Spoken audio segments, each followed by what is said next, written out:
जरा कल्पना कीजिए, देवताओं का सबसे शक्तिशाली राजा, आकाश और बिजली का मालिक, जो किसी को भी अपने बिजली के न्याय के कक्ष में ला सकता था। लेकिन ज्यूस सिर्फ रोशनी और शासन का देवता नहीं था। उसकी शक्ति के पीछे एक ऐसा अंधेरा पक्ष भी छिपा था जो अक्सर लोगों को डराता था। आज हम इसी पहलू की कहानी सुनेंगे।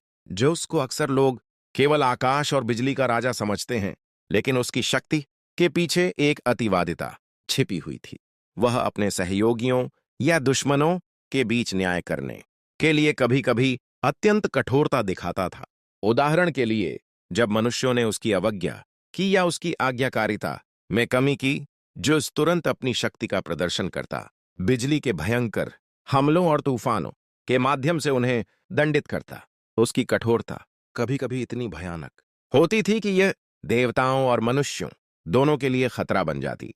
ज्यूस की यह अतिवादिता केवल दंड तक सीमित नहीं थी, बल्कि उसने कई बार अपनी व्यक्तिगत इच्छाओं और अहंकार के लिए शक्ति का इस्तेमाल किया। वह अपने आराम और अधिकार के लिए झूठ, धोखा और छल का प्रयोग करता और अक्सर अपने चारों ओर के देवताओं और मनुष्यों की भावनाओं को नजरअंदाज करता था। ज्यूस के अंधेरे पक्ष का एक महत्वपूर्ण हिस्सा उसकी धोखेबाजी था।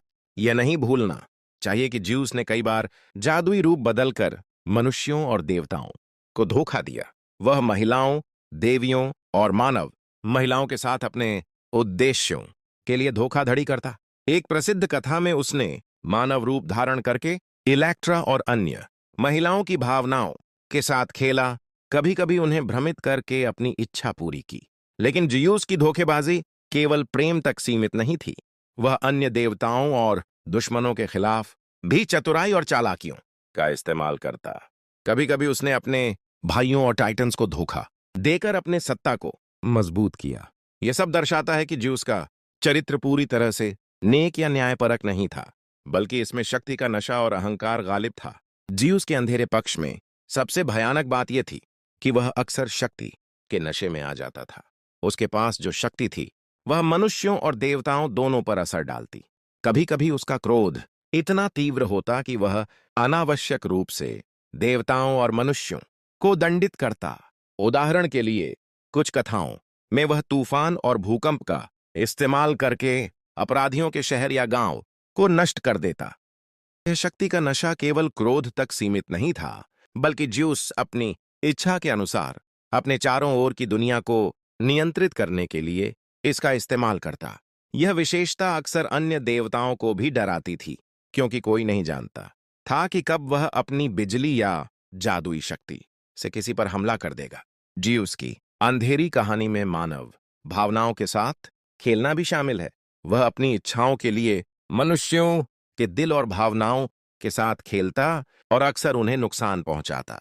कई कथाओं में उसने अपने निर्णय के तहत मानव परिवारों और शहरों को नष्ट कर दिया, केवल अपने अहंकार और शासन की रक्षा के लिए।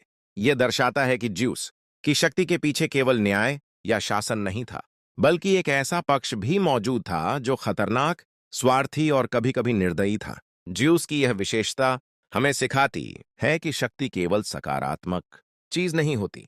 जब शक्ति के साथ नैतिकता और व्यक्तिगत विवेक कमजोर हो जाए, तो वह विनाश का कारण बन सकती है। ज्यूस के अंधेरे पक्ष में महिलाओं के साथ उसके संबंध सबसे अधिक विवादास्पद हैं। उसने कई देवियों और मानव महिलाओं के साथ संबंध बनाए, अक्सर धोखा देकर या अपनी शक्ति का इस्तेमाल करके। ऐसी कहानियां हमें बताती हैं कि ज्यूस की शक्ति केवल आकाश और बिजली में नहीं, बल्कि मानव संबंधों में भी प्रभावी थी। यह पहलू उसकी सबसे जटिल और अंधेरी विशेषता है, क्योंकि यहां शक्ति और अहंकार एक दूसरे में घुलकर मानव भावनाओं के साथ खेलते हैं। ज्यूस के अंधेरे पक्ष से हमें कई महत्वपूर्ण सबक मिलते हैं। शक्ति के साथ जिम्मेदारी होनी चाहिए। अहंकार और इच्छाएं मनुष्य और देवता दोनों के लिए विनाशकारी हो सकती है। धोखा, छल और अनावश्यक प्रतिशोध की आदत खतरनाक हो सकती है। ज्यूस की कथाएं दिखाती हैं कि शक्ति का सही और नैतिक उपयोग आवश्यक है।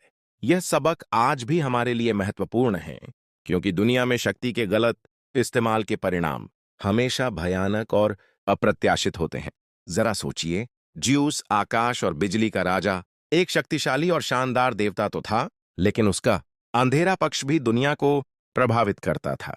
उसकी कहानियां हमें दिखाती हैं कि शक्ति, अहंकार और इच्छाएं कैसे विनाश ला सकती हैं, और हमें हमेशा यह याद रखना चाहिए कि शक्ति का सही उपयोग ही मानवता और न्याय की गारंटी है।